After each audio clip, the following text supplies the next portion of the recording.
Il suffit parfois de changer d'angle, de point de vue, et cela vous transporte.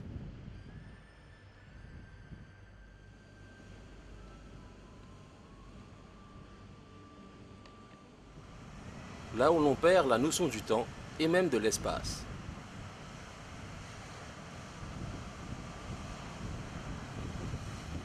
Les îles emblématiques du Sud-Est ont cette particularité. On se croirait en Bretagne, sur une côte balayée par l'Atlantique, peut-être un pays celte. L'île de la Passe, l'île aux Fouquet, l'île aux Vacois, 3 îles sœurs inséparables qui ont pour seule défense contre l'océan Indien du corail.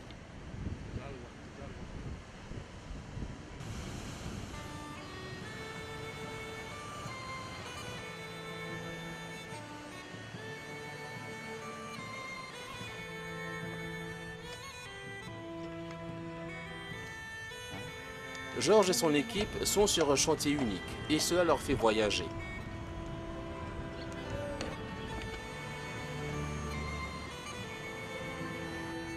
En ce temps où cette île forteresse était la clé de l'étoile de l'océan Indien. Chaque empire colonial a laissé des traces que les alizés n'arrivent pas à effacer, aussi forts que puissent être leurs efforts.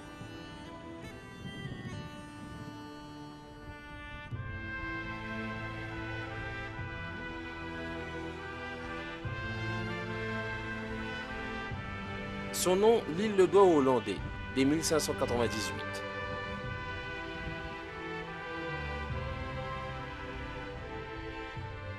Les Français y aménagent un four à boulets rouges et une poudrière en 1740.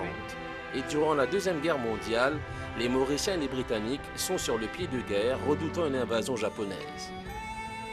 L'île de la Passe reste célèbre à jamais pour son rôle pivot durant la bataille du Vieux Grand Port en août 1810. Et aujourd'hui encore, on reste admiratif devant le courage dont il a fallu faire preuve pour construire ces bâtisses aux destinées éternelles.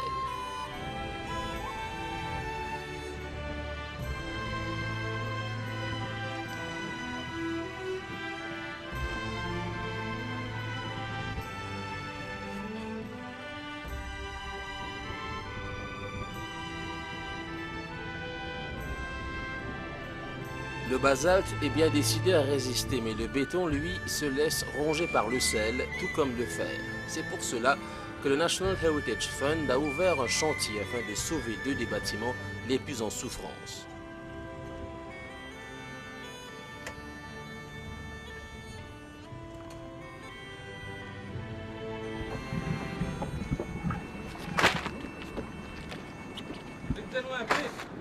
Ouais. Combien de voyages vous faites comme ça? C'est 3-4 voyages, parfois 5.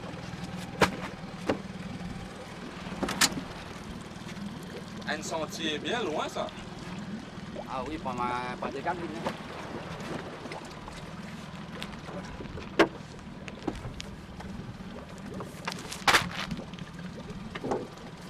Et depuis combien de temps vous allez venir de Messonnier, ciment, bloc, c'est pas tout? Et février.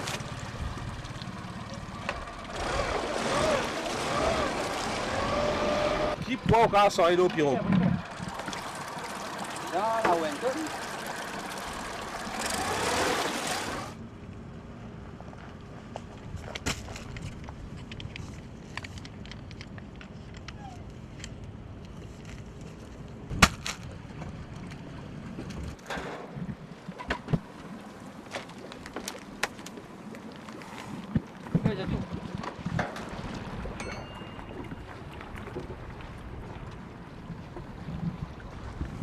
C'est ce qui parle fouiller ça là. On a une bonne béton qui est un peu gros le côté, on a besoin de casser avec ça. Vous devez être un peu impressionné par ce travail que tu fais à l'époque là. Oui, oui, ça c'est vrai. Ça, je pense bonnes affaires anciennes, toutes bonnes affaires qui sont moi pensé là. Qu'est-ce que ça va faire que vous pensez là? Bonne époque esclave, bonne grand du monde. Moi, il y a ben qui nous fait ça, je dis nous pouvons venir derrière les autres, nous pouvons rénover le bâtiment là pareil. Ça arrive pour que nous avons un souvenir aussi tout le temps pour y aller.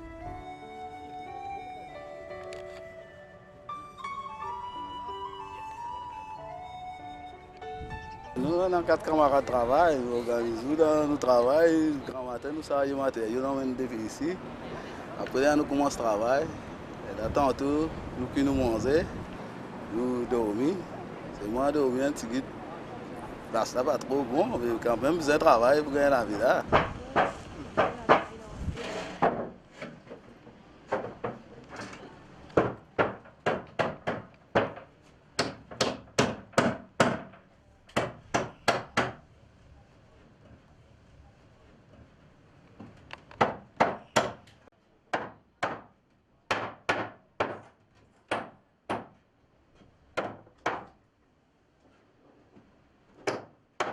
Des difficultés pour dire les matériaux, ça même, nous gagnons un problème quand des lots qui sont venus, tout ça là, bateau qui amène des lots pour nous, parfois nous manquons des affaires, nous besoin de téléphoner là pour nous gagner.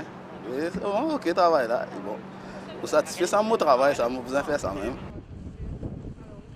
Nous mettons un dalle là, nous mettons ce dalle, après nous mettons une autre chose encore là-haut, un autre comme encore là, là nous finissons pour aller, nous mettons ça là, et là nous faisons un nasso là, pour ranger.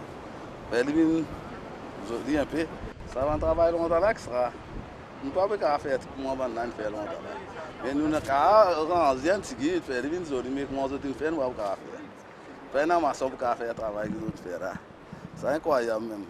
Pas facile pour guetter. Le travail là, moi quand je vais guetter, je ne peux pas trouver comment je peux faire le travail. On a besoin de ranger, comment dire, pour faire un peu aujourd'hui. Merci beaucoup, Zos.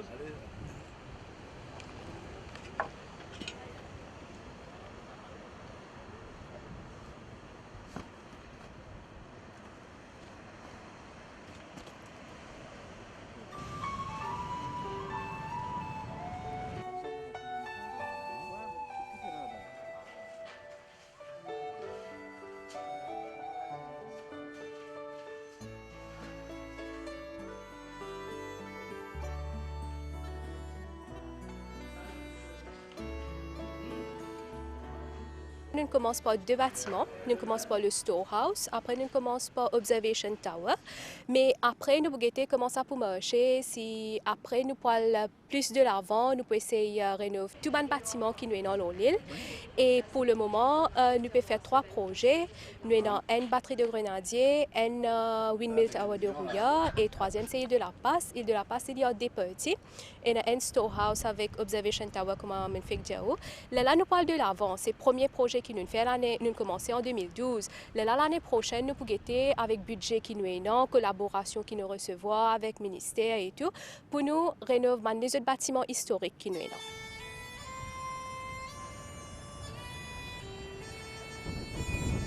Là, nous pouvons rénover ça pour redonner sur facette qui moitié avant.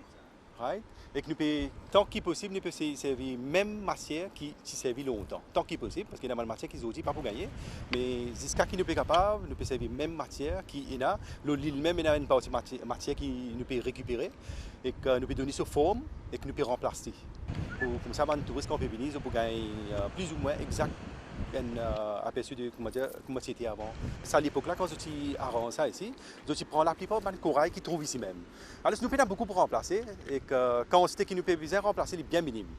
Alors c'est d'accord ça qui comment dire nous pas péter ça quand c'est problème. Le problème, le plus gros problème ici c'est les temps et que la mer bien mauvais pour amener le matériau depuis l'autre côté pour amener ici. C'est ça un seul problème qui nous peut gagner. Et les travaux qu'il peut faire là en général ou qu'il peut faire plus tard, si un jour on fait une proposition pour que ça l'île-là vienne lister le patrimoine de l'UNESCO, à quel point les travaux qu'il peut faire aujourd'hui, vous avez fait de manière que demain il n'est pas venu un handicap? Non, ça veut dire pour lister dans le patrimoine UNESCO, nous devons faire des choses qui ne pas faire de major modifications.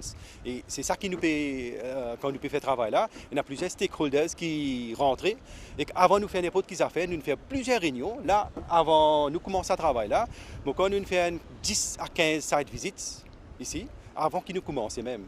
Ça veut dire ça montre que quand nous pouvons faire travail là, nous pouvons faire des choses qui ne pas modifier rien.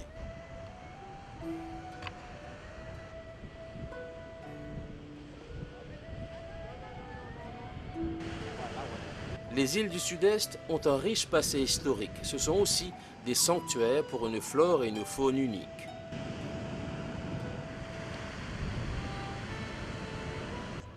S'il y a un animal qui tire profit de la présence du pandanus, c'est bien le lézard, le 5 de Beaugère. Les travaux sur l'île sont faits avec la collaboration de la Motion Wildlife Foundation.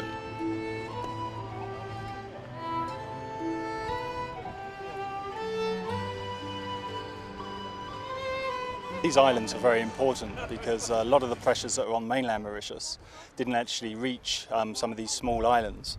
So this is one of the endemic Mauritian reptiles. It's highly endangered. It's only found on a neighbouring island. And over the last few years we've been working with the Ministry of Agriculture to start moving them back to islands where they used to occur. And of course we're working with the National Heritage Fund to not only restore, it's their job to restore the buildings and the heritage, but we're looking also to restore the ecosystem that once occurred on this island. One of the important species that used to exist here is this. This is a Beaugère skink, or Ilovaqua Beaugère skink. Very rare. How many are there? On this island, about 150. Only? Oh. Yeah. And that's a grown-up one? Yes. Okay. This is an adult male. A large part of our work is actually monitoring the populations to see whether they're increasing or decreasing, and to find out what level that what status there is for these species, what their status is for these animals. So we spend a lot of time out on these islands monitoring, so we walk a lot of transects, spend a lot of time searching for and recording these animals. We're actually using quite an interesting technique. It's like fingerprinting photographic software. So we take a photograph of each individual, and I've got a unique dorsal pattern. And using this, we can look at how many times we recapture individuals, and from that we can determine the population size for each of these islands. So currently on this island we have about 150 to 200 individuals. But for a long time, where they're just on the one island, there are only around 400 individuals. That's a global population for this Mauritian animal. But now, through the work that we've been doing, we have about 1,200 in total. So about 150, 200 here. About 600 to 700 over on Ilofar, and of course the 400 on Ilovaqua. The biggest threat to these animals is not so much the people that are coming, but what they bring with them. So a lot of littering, and unfortunately plastic bottles, plastic litter that's thrown down entrap animals like this skink, and they can't get out and then they die. So again, working with National Parks Conservation Service, we're doing a lot of clearing up of the rubbish on these islands. We also hope to do a lot of sensitisation, so talking with people, explaining the problems of littering and also fires. And as we know, we had a fire out on Ilofuke last year, and that was a big problem for the island, where we lost almost 20% of the population of skinks. Okay. So you tell me when. Okay.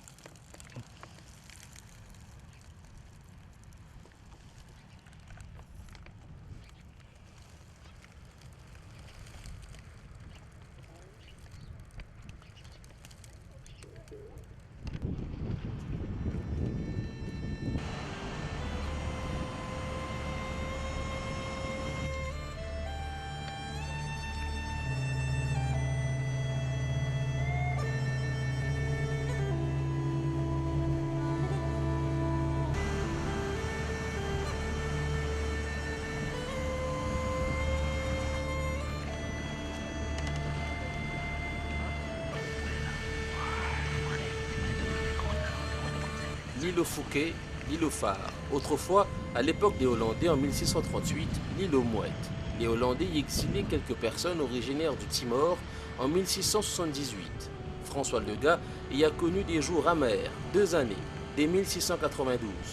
On lui apportait de la nourriture chaque huitaine ou quinzaine.